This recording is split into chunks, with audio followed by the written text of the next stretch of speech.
The Roald Dahl Guide to Railway Safety. An extract. British Rail asked Roald Dahl and Quentin Blake to produce a booklet to help young people enjoy using the railway safely. I have a very difficult job here. Young people are fed up with being told by grown-ups what to do and what not to do. They get that all through their young lives. And now I am going to have to tell you what to do and what not to do. But this time it's a bit different because the do's and don'ts that I am going to give you may easily save your life. That is the only reason I agreed to write this message to you. But before I start with the heavy stuff, I'd like to tell you my own theory about grown-ups and their do's and don'ts, and why a lot of them are not very good at dealing with children. I am totally convinced that most grown-ups have completely forgotten what it is like to be a child between the age of 5 and 10. They all think they can remember. Parents think they can remember. And so do teachers. Some of them, of course, actually can, but very few. It is, after all, quite difficult to remember exactly what it felt like to be a small person when you yourself haven't been one for 30 or 40 years. That's a long time ago. I can remember exactly what it was like. I am certain I can. If I couldn't, then I would not be able to write my sort of books for children. Let me tell you how I see this whole difficult question, because I think it is interesting. When you are young, you have not finished growing. You are, therefore, physically shorter, but usually by 2 feet or more than the grown-ups around you. This is the first thing that grown-ups have forgotten.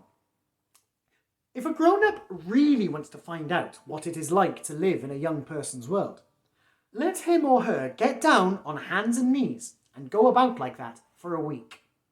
The first thing they will then discover is that all the other grown-ups in the room tower above them, and they actually have to crane their necks to look at their faces. It is always like that with a small child. The child is surrounded by giants. And the trouble with these beastly giants is that they seem to spend most of their lives telling the child what to do and what not to do.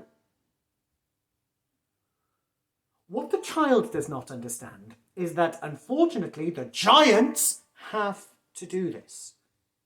It is the only way to bring up a child properly. When you are born, you are an uncivilized little savage with bad habits and no manners. And it is the job of the giants, your parents and your teachers, to train you and discipline you. The child hates this and resists it fiercely, yet it has to be done. It is all part of the process of turning the uncivilized and savage little child into a good citizen.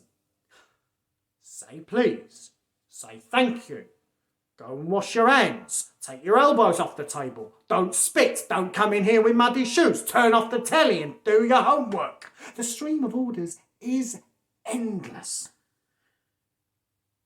And what is the result of all this? I'll tell you precisely what it is. Deep down inside the child's mind, subconsciously, the giants then become the enemy. Your teachers become the enemy. Even your loving parents become the enemy. Not outwardly, but inwardly, subconsciously. But enough of that. Having made my excuses, I must now regretfully become one of those unpopular giants who tells you what to do and what not to do. Do not ride a bicycle on a station platform. Do not ride a skateboard either.